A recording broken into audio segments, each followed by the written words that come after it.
With the death of Hamas chief Yahya Sinwar, he's been effectively neutralized by Israeli forces just yesterday evening. A confirmation about that coming late Indian time in the night. We have with us Jonathan Conricus, who's a former IDF spokesperson, also a senior fellow at the Foundation for Defense of Democracies. Thanks so much, Jonathan, for joining us. Let me begin by asking you that the neutralization of the Hamas chief yesterday, would you say that the Hamas has now been effectively rendered inept? Yes, good evening, and thank you for having me on your show. A pleasure as always, especially when we finally have something positive to speak about. Unfortunately, no, I wouldn't say that Hamas is done as a military organization or as a political organization. Hamas has indeed sustained a heavy blow. They are now disorganized, and there's perhaps a lot of confusion and inability temporarily to act against Israel.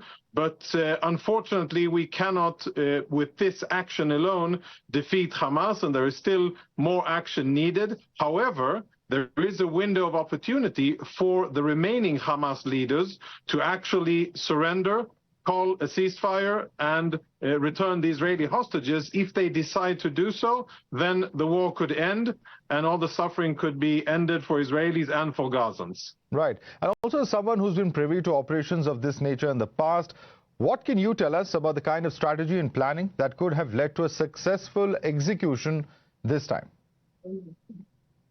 Well, you know, Israel over the last year or so has been very successful in eliminating heads of terror organizations. It's a long list of Hezbollah, Hamas, Islamic Jihad, and Iranian terrorists that Israel has successfully eliminated, most of those using special forces and very high level and high resolution of intelligence. That was not the case this time. This time, I'll be honest and say that we caught a lucky break, and that these were ordinary IDF ground units, infantry and armor, who were out conducting a basic patrol in the southern Gaza city of Rafah. They encountered 3 enemy combatants. They engaged them in combat with the main battle tank that struck the house, and then the infantry soldiers went in to search, and they were surprised to find no one else but the mastermind of the October 7 massacre against Israel, and the man who almost single-handedly killed more Jews since the Holocaust than any other person. Right. And was this a joint operation with the United States? Because the statement that came from the President of the United States seems to suggest that there's been a lot of coordination, a lot of intelligence sharing that's been on for some time now, along with Israel. Well, there's definitely very deep and intimate coordination between the U.S. armed forces in the region under the command of General Kurilla, Central Command, and the IDF. It's been going on throughout it, of course, at the political level as well, and that is for all purposes, defensive and offensive, defending Israel against Iranian attacks and helping Israel, of course, to replenish its stockpiles and to engage its enemies. However, this specific successful elimination of Yahya Sinwar was a very local tactical event, not planned or executed together with anybody else. But I would say that, of course, continued pressure, intelligence and otherwise operational pressure that the IDF has been applying on Gaza and in hunting for Yahya Sinwar for sure contributed. But the specific elimination of Sinwar was done by ordinary ground troops and quite random activity, not together with the U.S. Right. Also, what does this really mean for the 101 Israeli hostages and nationals of other countries in Gaza? When can we expect them to be home safe? Because this is one of the things that Israel has always spoken about when we talk about, when will the war come to an end? So what implications does this have for the hostages? So this can go in one of 2 ways. One way is that the remaining leaders of Hamas will take the proposal offered by Prime Minister Netanyahu and actually decide to surrender and hand over the hostages. And by doing so, they would be saving themselves and they would be saving Gaza from continued fighting.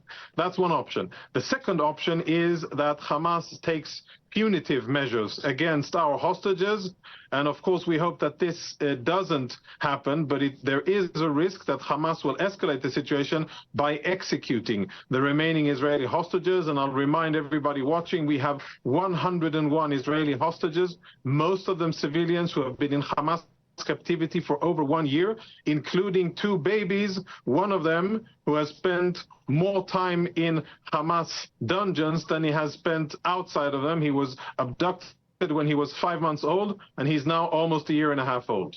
Right. And what do you think are the implications for the broader conflict with Iran and its proxies like Hezbollah? Well, yesterday was not a good day for Iran and its empire of evil. It was not a good day for Hezbollah either.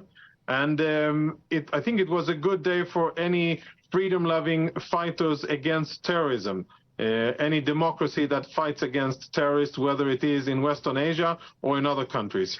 I think that what we will see in the coming days will be a significant Israeli strike against Iran in retaliation for the last Iranian attack on Israel, the second Iranian attack on Israel. And I hope not to be mistaken, but I think that we will be looking at a new chapter in the history of Western Asia, where Israel perhaps finally will change its strategy towards Iran and no longer allow Iran to attack Israel through its proxies without facing any consequences, but actually holding the Iranians responsible for their activities and making the Iranian regime, not the people, but the Iranian regime, pay a price for their aggression. Right. It's interesting you mentioned Iran, because what Iran has been saying, and I'm quoting what the Iranian mission to the UN has said in its statement posted on social media X, is that when Muslims look up to Yahya Sinwar standing on the battlefield in combat attire and out in the open, not in a hideout facing the enemy, the spirit of resistance will be strengthened. He will become a model for youth and children who will carry forward his part towards the liberation of Palestine. So are you then expecting an Iranian offensive similar to the response after Nasrallah's elimination? You know, regarding the Iranians, soon they'll be running out of Arabs to do their fighting for them. And they've sent forward Gazans, Lebanese, Syrians, Iraqis, Yemenites. I wonder when the Arabs will wake up and understand that they're being used by the cynical and cowardly Iranian regime. And I don't think that the Iranians will be putting out a lot of statements after Israel engages them directly, which Israel will. And I think that they'll be singing a different tune. They may, you know, have propaganda messages of bravado and calls of battle. That is not what we see happening on the ground. We see the Iranians now beginning to understand that the whole strategy of attacking Israel and that is now bringing the war back to them, which I'm not sure they were prepared for, and I think that they are quite concerned with. Right. But I won't say too much about it. We'll have to wait and see the coming week where this takes us. I don't think that the Iranians will be talking too much in a week or so. All right. And also about the drone video that was shot, released by the IDF of Yahya Sinwar's last moments. You know, somewhere do you think that perhaps strategically or tactically this was a mistake in releasing this particular footage? And the reason I'm saying is that there are many who've come out to say that this video has in a way practically eulogized Sinwar, because there are those who are talking about him being martyred, as him being a quote-unquote resistance fighter, so on and so forth. The others who are saying that this is an image that will inspire us for centuries. What do you make of these arguments and comments?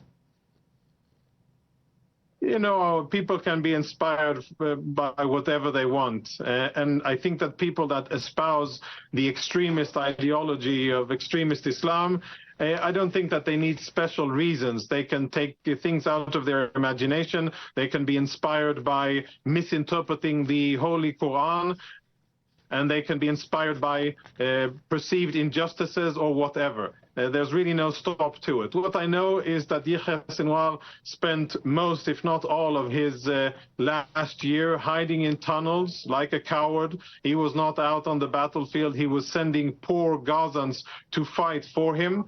He is the one who has brought catastrophe to the people of Gaza. He is the one who has brought ruin and destruction on Gaza. And if I were an Arab and if I were a Palestinian, I would look at that and understand that those are the consequences for opening war against Israel. If you attack Israel, if you perform the acts of barbarism that Yahya Sinwar and his Hamas terrorists did, then the consequences that you bring upon yourself, your organization, and the civilian surroundings that where you hide, they are dire consequences. And I think anybody now looking at Gaza and southern Lebanon for that stake as well can understand that attacking Israel and performing this heinous gruesome attacks of Israeli civilians is a terrible mistake, should not be repeated by anybody. Right. There are also reports coming in of protests by civilians in Jordan. There are, of course, similarly, the similar sort of comments coming in that Hamas will stay strong with or without Sinwar. So do you look at this kind of protest? Are you taking it very seriously, what's happening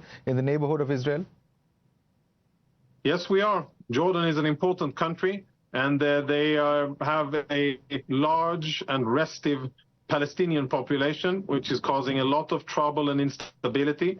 The Jordanian kingdom, the Hashemite kingdom, does a lot to stabilize the situation. But at the end of the day, lots of Palestinians generally means lots of trouble. And that is an issue that we're monitoring. We have good ties with the Jordanians. We have shared strategic interests, and we are watching very closely. Of course, this is also related to the Iranians. The Iranians, wherever they see signs of instability, they move in order to exasperate them and to make suffering worse in order to provide for their own interests, for the Iranian interests. And we see Iranian fingerprints all over, and we're monitoring what they do. And I think that will be something that Israel takes into consideration when Israel strikes Iran as well. Right.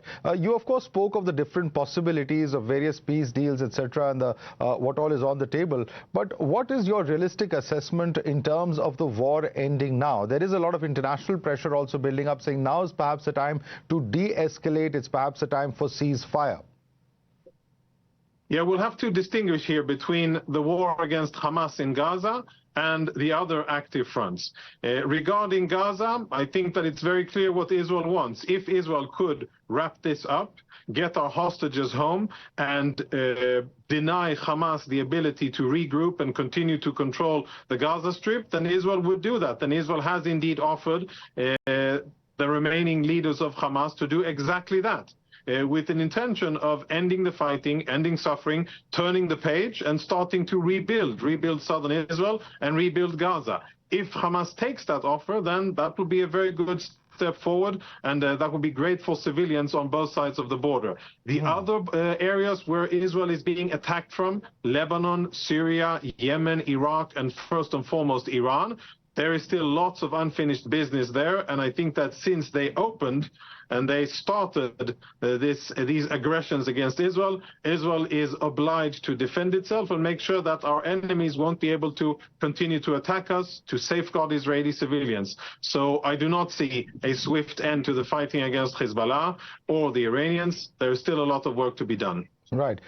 Israel has also been under criticism over the past several months for the airstrikes that have resulted in over 40,000 casualties, including that of civilians. And as per estimates by the Lebanese government, at least 1.2 million people have been displaced due to the same. Now, the big question is that, with this kind of deaths, this kind of figures that we're talking about, at the end of the day, will Israel have to take the responsibility and now at least scale back, given the kind of events that we've seen take place over the last few days? Yeah, the world is usually very quick to criticize Israel. In my opinion, not that Israel should be above criticism, but I think that Israel is singled out unfairly, held to, frankly, impossible standards when it comes to fighting. And I would remind anybody criticizing Israel that A, we did not start this war and we didn't want it. B, the enemy, Hamas and Hezbollah, are the ones that are fighting from within densely populated urban terrain. They are the ones who are using human shields. The IDF doesn't want to fight in urban terrain. It's the worst possible place to fight. And if we had an option to fight them out in the open desert, believe me, we would take it. But we are forced to fight where our enemies are. And C, Israel has taken tremendous cautionary measures in order to minimize the toll and effect on civilian population. Sadly, there are still civilians killed, but that is not because of the IDF's tactics or procedures. It is because our enemies are using civilians as human shields. And those that should be criticized are Hamas, are Hezbollah, the state of Lebanon that enables it, and anybody else that uses civilians in such a cowardly way. Right. And my last question to you, how would you respond to those who say that while you have been fairly successful over the last year in eliminating the leadership of Hamas and Hezbollah, there perhaps would be others who would be willing to take their place? If there will be others, we will fight them until we defeat them as well. All right, Jonathan, I'd like to thank you so much for joining us and sharing with us so frankly what really has been transpiring. And thank you so much for joining us this evening, even despite the fact that it's a festival day there in Israel.